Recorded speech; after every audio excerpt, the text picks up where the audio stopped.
What is going on, everybody? Thank you for clicking the link. This is your boy Crisis 20, where real tutorials will take you to the next level. It's all about reducing your ability cooldowns for life and also staying amplified as long as possible. This way, you can stay alive and produce more damage. As you can see here, when I collect wells or orbs of any kind, I can get my cooldown back as quick as possible.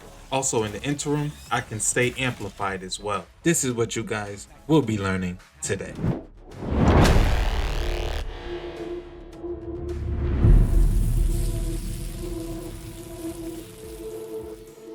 Alright, so first we're going to start this off with the abilities, the aspects, and then the fragments. For the abilities, I have here a Healing Rift, Burst Glide, Ball Lightning, and Storm Grenade. The Ball Lightning you really don't have to have. I just like to throw my little Hadoukens. For aspects, I have here the Electrostatic Mind and I have the Arc Soul. For Electrostatic Mind, you want to take advantage of the Ionic Traces. This will grant you some of your ability energy back once it travels to its creator. You're also going to be taking advantage of Amplified because it'll increase your movement and also you will do more arc damage while you're amplified. Next is the Arc Souls. So I cast a Rift and I get a Arc Soul to fight by my side. So for the fragments, I have here the Spark of Amplitude, all right? Rapidly defeating targets while you are amplified creates an orb of power.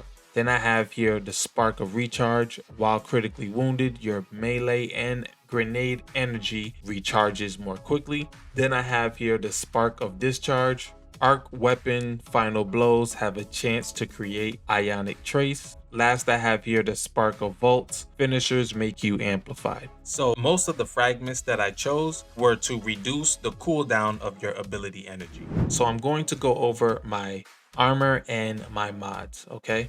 I have here the Crown of Tempest. I am taking advantage of the Conduction Tines. Arc ability or Jolt final blows increase the recharge rate of your arc abilities and extend the duration of Storm Trance. The type is Arc and I'm using Overcharge Wellmaker mod. Defeating a combatant with a finisher spawns 2 arc elemental wells. All right, I am always doing finishers, especially in hard content, so it's a no-brainer for me. I have here the Harmonic Siphon and the Arc Siphon. Rapid arc weapon final blows create an orb of power. Then for the Harmonic Siphon, rapid final blows with damage matching your subclass type creates an orb.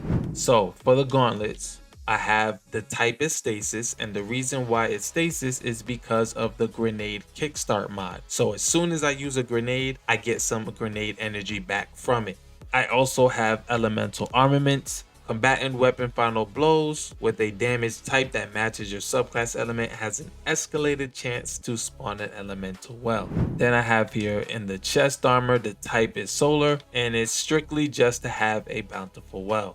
Any mods that causes you to spawn elemental wells can now stack, so it gives you an extra elemental well. Then I have in the leg armor, the type is Stasis. The reason why it's Stasis is because of Orbs of Restoration. Picking up a Orb of Power grants a small amount of energy back to your ability with the least energy. All right, so then on top of that, I have the Absolution. Reduces all ability cooldowns each time you pick up an orb. On top of that, I have here the Elemental Ordnance. Defeating a combatant with a grenade spawns elemental wells that matches your subclass energy type. And then we have here the Warlock Bond. For the Warlock Bond, the type is Solar, and I'm using Bountiful Wells mod, and I'm using 2 bomber mods. This is to reduce cooldown when using your class ability.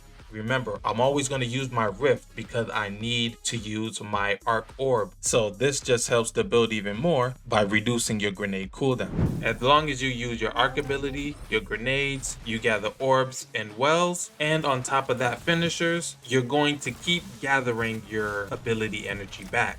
Let's move on to the weapons. So for the weapons, the most important piece to this build is going to have some type of arc weapon. All right, so right now I am using the Delicate Tomb Fusion Rifle Exotic. All right, I'm using Delicate Tomb for a couple of reasons. One is for the perk Tempest Cascade. Collecting an Ionic Trace overcharges this weapon's next shot, jolting targets on hit. The reason for this is because on harder end content, most of the enemies are not alone, right? They're going to travel in packs. So as long as I jolt enemies, they're more susceptible to damage, and also they chain lightning to nearby enemies. On top of that, with the Trader's Vessel trait, final blows with this weapon have a chance to generate Ionic Traces. Powerful foes and opposing guardians always generate Ionic Traces. Again, high-end content, you're always dealing with powerful foes,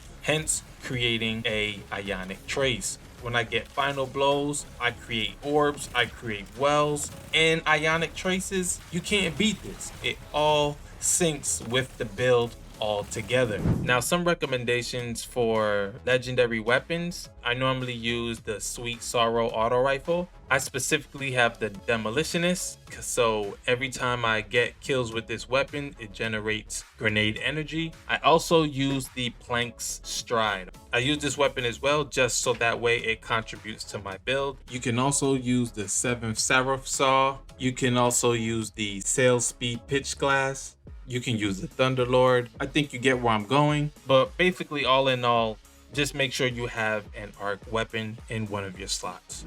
For character stats, you want to have 100 discipline or 100 strength, or both if you can. The reason being is because I'm using the ball lightning ability, right? So I need to get my melee and also my grenade energy back as fast as possible to keep the synergy of my build going. You can't go wrong with this build, guys. From regular content to legendary to master content, it don't matter. You're definitely going to produce some damage out of this build. If you made it this far, put some electricity bolts in the chat, man. Let everybody know that this build was electrifying, guys. If you need to see a solar or stasis build video, check these two videos out right here.